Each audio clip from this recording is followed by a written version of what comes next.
We're up 20% 2 weeks into the campaign for about 20 weeks. Wow. That was when I trusted my gut. We didn't have time for creative testing, so we had to go. And we had the right partners in place, and everybody partnered. And by the way, mistakes happened, and they owned up to them right away. We didn't do this. We didn't get this done. I appreciate that authenticity and transparency. Priceless. Share the good, the bad, and the ugly, and celebrate all.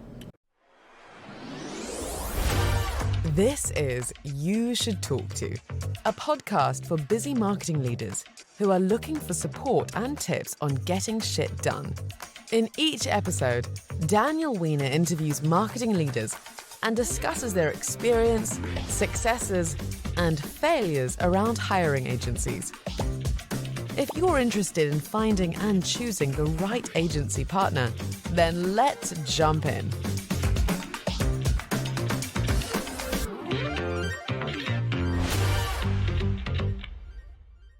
Hello and welcome to another episode of the You Should Talk To podcast. I am your host, your sponsor, your everything, Daniel Weiner. You Should Talk To pairs brands and marketers for free with vetted agencies and or freelancers for pretty much any marketing or tech need, because finding a great resource is a pain. Excited to be joined today by Steph Hoppe, who is Vice President of Omnichannel Marketing at Casey's, a Midwest and global cult classic, I have since learned in the past few weeks and months. How are you today, Steph? I am great. How are you, Daniel? Wonderful. We will dive right in, but for those who are maybe like me who were not aware of Casey's, I know, horrific. Tell us what Casey's is. I am just appalled. I know. Now, Casey's is a Midwest giant. If you're from the Midwest, you know all about Casey's. Our breakfast pizza is iconic. We're actually publicly traded, a $15 billion company with 2,600 units. We're the third largest convenience store, the fourth largest liquor license owner, and if we were a pizza chain, we'd be the fifth largest pizza. I love it. And everybody I know in the Midwest, to be clear, when I have asked them about Casey's, their eyes light up, and I find that every single one of them has like some sort of Casey's story of either going there in high school or now with their families and stuff like that. So, yeah, it's exciting to chat. It is. And a lot of our communities are less than 5,000 people, so we truly are a part of the community and definitely part of the conversation. Love it. We'll dive right in then. What is a unpopular opinion you have in the marketing world, or a hot take of sorts? I would say data is overrated. I agree, actually. Tell me more. Well, I think sometimes your gut's just as effective. Data overload, I think, is a real thing. So many data points that it gets confusing. If you have a few key insights, you can make a calculated decision and run with it, and sometimes, and many times, be very successful. Data can sometimes mislead. I think marketing is art and science, and so it's just that blend and mix that really gets the magic going. Yeah, I agree. I think people look to data too much. I'm with you. At a certain point in your career, I think your gut is the best data point for many things, although data informs some of those decisions. But yeah, good news, bad news. The more experience you get, the older you get, but you get better at some things. What's that? Trusting your gut? Trusting your gut and making decisions quickly. You know what to go for, and you just get things done. That's fair. That makes me think of a question I constantly ask people, which this kind of leads into, even though this is unscripted. This is the best part, I know, crazy. How do you weigh data and performance type stuff with creativity and doing the creative thing, even if the data doesn't say that, or you don't have a great justification for doing it other than it feels right and it's a creative idea? Really interesting. We are getting ready to launch a new coffee brand. Love it. And what will be coming out in January, it's very exciting. It's Casey's Darn Good Coffee, and it's darn good. That's the brand. I love it. But doing the cup design, we actually walked away from what consumers told us to do because they're comfortable. And I don't want comfortable, I want breakthrough. I want people to notice there's a dramatic change in the quality and what we're serving our guests with the coffee program that we're putting in place. So something that's close to the Casey's brand or looks very familiar was not the goal. The goal was to disrupt. The goal is to really shake things up for a much better experience, just to elevate that coffee experience. So we really had to take a look at the guest feedback and say, you know what, this is exactly what we don't want to do. I love that. I'll have to check back in. And how long till we find out if the bet pays off? March or April? Give me March or April. Give me a ring. Okay, that's fair. If it's better, I'll call you earlier. That's a perfect. You've had quite the set of experiences. I'm not surprised to hear you trusted your gut. We've got Chili's, Red Robin, 7-Eleven, CC's, and now Casey's, where I would argue you get to market, in my opinion, one of the coolest things around, among other things, pizza. I'm curious, what have you seen along kind of the career journey in terms of consumer behavior? Gosh, it's changed dramatically. It used to be, time I was at Chili's, chains and brands were the icons. They were loved. They were trusted. You searched for chains. And go to current day. Antithesis. People want local. People want farm to table. People want specialty. Not necessarily a general casual dining menu, although Chili's has done some really good work lately to simplify. And it's got some really good results. Their triple dipper went viral on Their TikTok triple dipper, recently. yeah, it did. It really did. And so it's just people now own brands. Brands used to own the branding, but now it's what people say about your brand that gets more playtime necessarily than what you say about it. So when we start talking about omnichannel, it makes it even more important that you're getting to your guests or your customers in a relevant way that's authentic and giving them a message that they want to hear at the time. So marketing has just gotten complex as all get out. I agree. The internet ruined everything for everyone. Man, and COVID didn't help. So, I mean, it's just the old days of FSIs and radio and TV, gone. Yeah, I think that's interesting, though. I feel the brands that lean into their perception or their customer perception versus fighting it are the ones who continuously win, largely on social media and stuff like that. Do you agree with that? Completely. Don't try to be something you're not.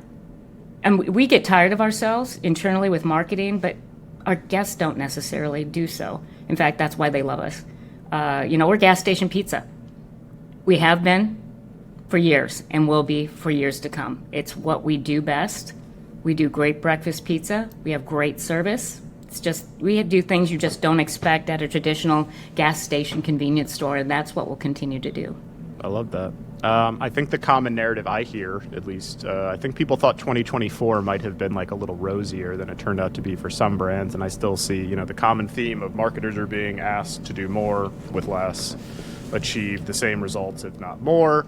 I'm curious, what's your best piece of advice to other folks in, your similar seats of marketing leadership roles of how to survive and thrive in the rest of this year as well as beyond in 2025? Sure. Yeah, a couple things, because it's a real thing. It's happening. First of all, I think you need to take a step back and really understand, as a marketing leader, understand your job functions. Getting back to take away org charts, get rid of all of that, and go into basic job functions. What does your organization need to do to achieve your business goals? Because that should be your primary strategy. So what can you do in-house versus outsource? What's more effective? Because outsourcing isn't always more efficient. And many times it's a hybrid. But when you look at what work needs to get done, insourcing and outsourcing, what I've seen in several situations, that you come to a much more efficient department process and better results. The other piece is have frank conversations with your vendor partners and your agency partners. Times are tough. How can we work smartly? How can we save costs?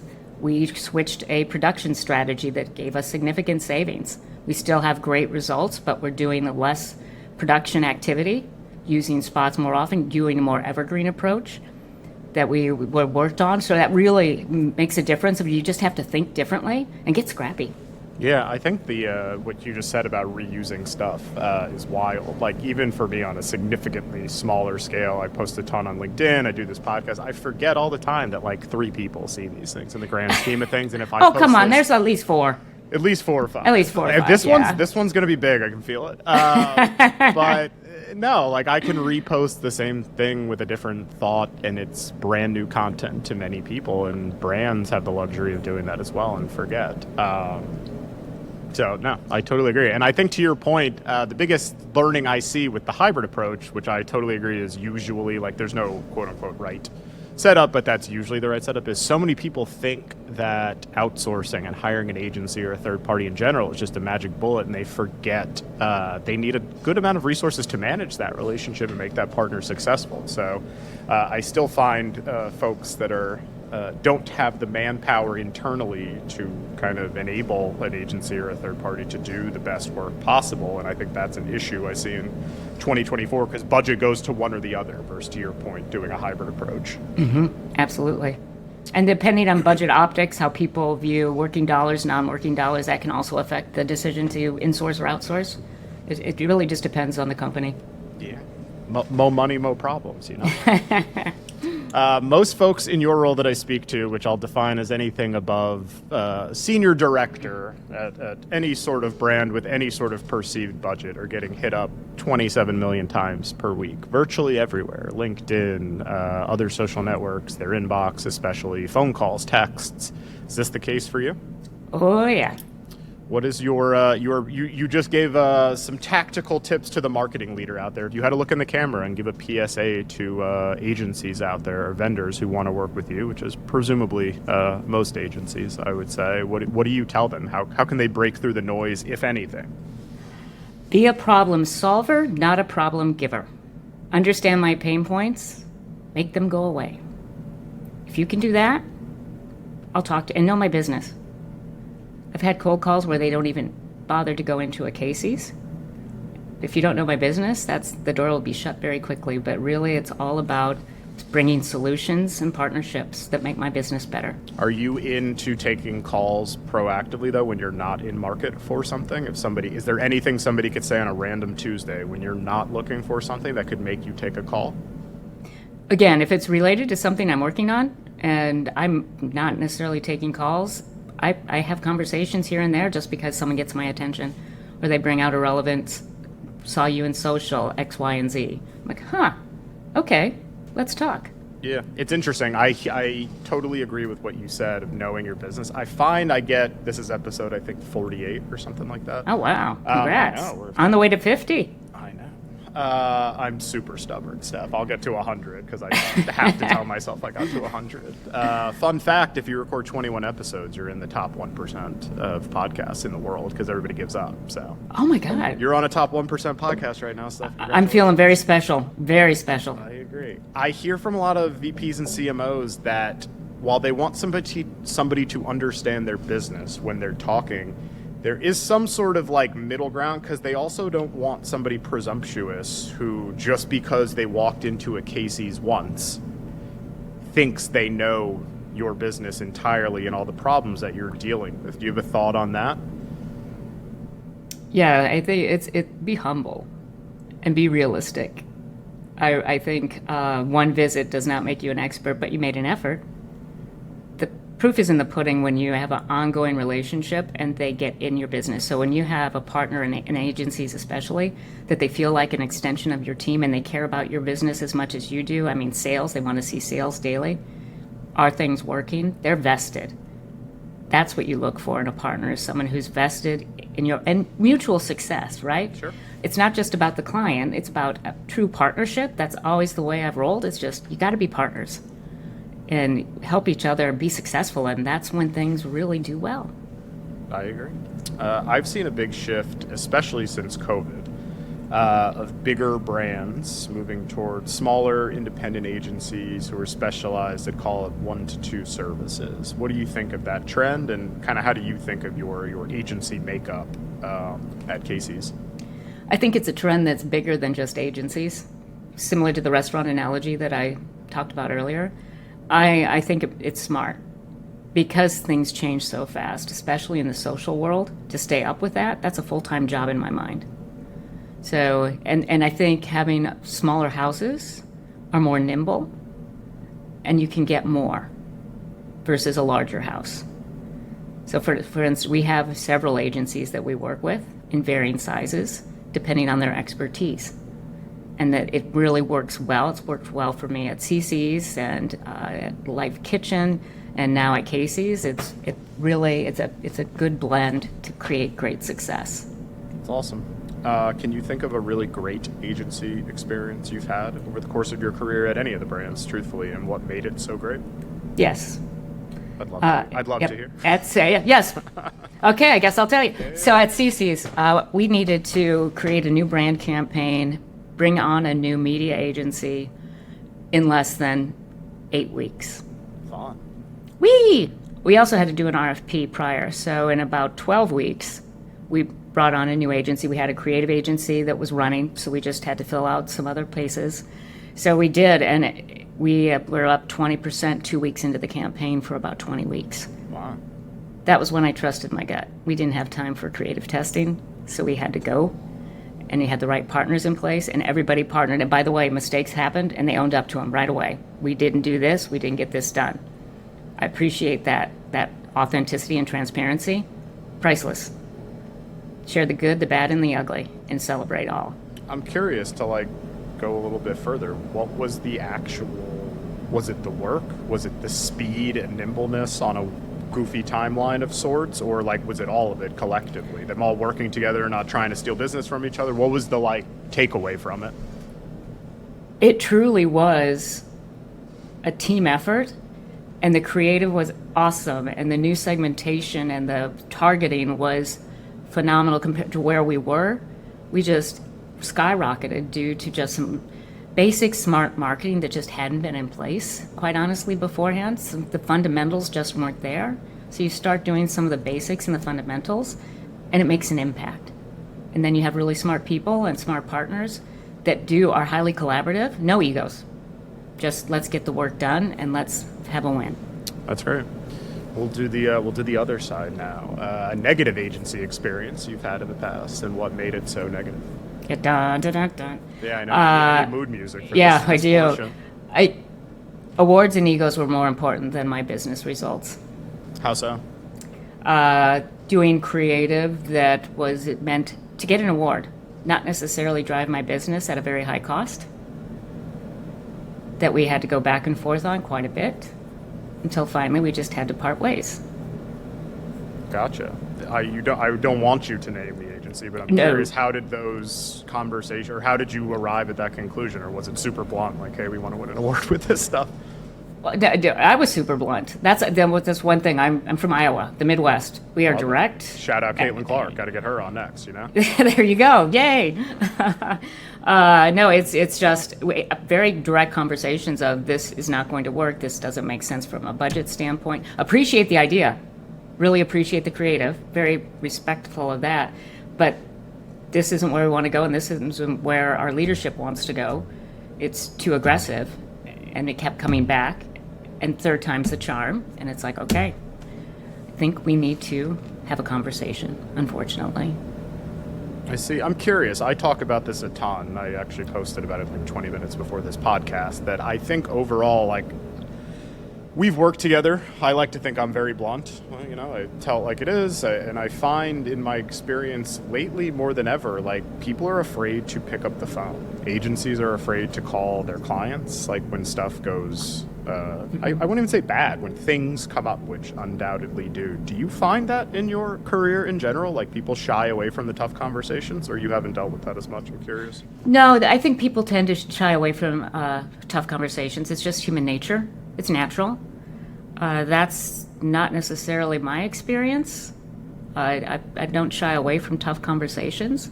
It's probably I like change management. I like evolution. So that's just the beast. But I also am very upfront when I start a new relationship that mistakes are going to happen. It's not if, it's just when, and it's okay. Because if you're not making mistakes, you're not pushing yourself.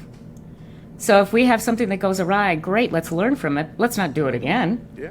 But that's both in the way I manage teams, in the way I approach partnerships, agencies, vendors. It's, again, we're human. Things happen. Life happens. Universe happens. So, you have to deal with it. It's okay. I agree.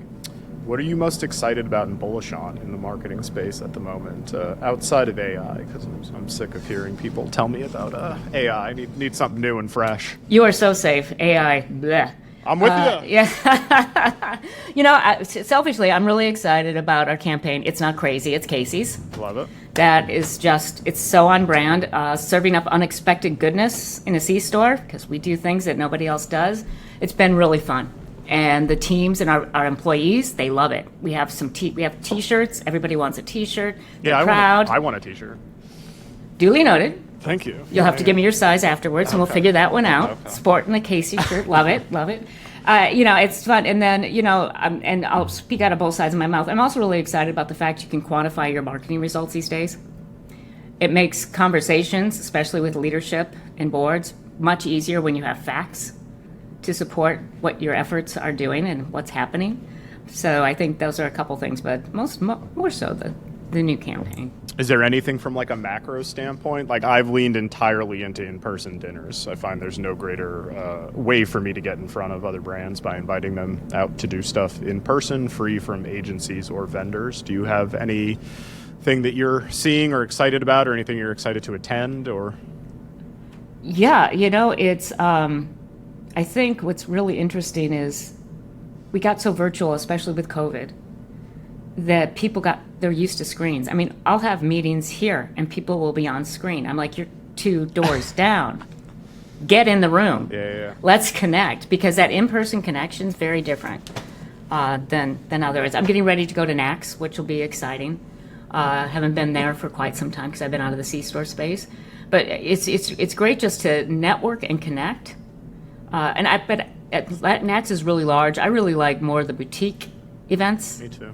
Media Post does some really good stuff. Other places, they have some nice smaller events that really align people, and you can have good conversations and make connections that, quite frankly, can really last. And that's really nice. Yeah, and a good meal. I'll never turn down a good meal. That's good. Well, I'll have to fly you in for my next one. You brought up something interesting. You talked about, getting in the room and all of that sort of stuff. I'm curious. I go back and forth on this. Do you think agencies, or I guess if you're looking for an agency and it's an apples to apples comparison and you're picking and one agency is remote and the other has, an office presence and they're in there every day, like, does that come into your mind when you're evaluating partners?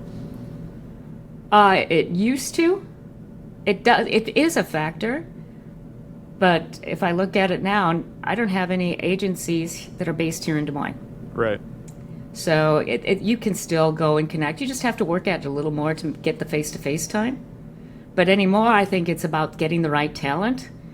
And silver lining around COVID, you realize you don't have to be in the same city to get great work done, which is a good thing. But if I had an awesome agency in Des Moines, that'd be great, because you have that interconnection and connectivity. Sure. But it's the work and the team and the talent are always chosen over location. Yeah, I think COVID was kind of the great equalizer for agencies, because people realized that talent is distributed all over the place, and you don't have to go to New York or California or a huge market just to find really amazing talent. No, you do not. What keeps you up at night and stresses you out from a marketing or business standpoint? I think it's the state of the consumer. It's an election year. It's intense. The economy's intense. People are stressed. That's the health of the consumer. Those are things I think about. When I stress eat, I eat pizza. So.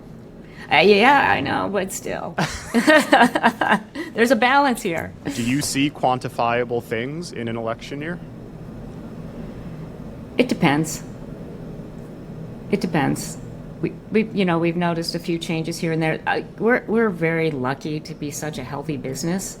Just the nature of the smaller towns that we're in and the metropolitans that we're in, I think we're a little more bulletproof. But we never take anything for granted. Sure. Because you don't know what you don't know. Yeah. No, I'm with you. We will finish with some fun ones. What was your very first job? Babysitter.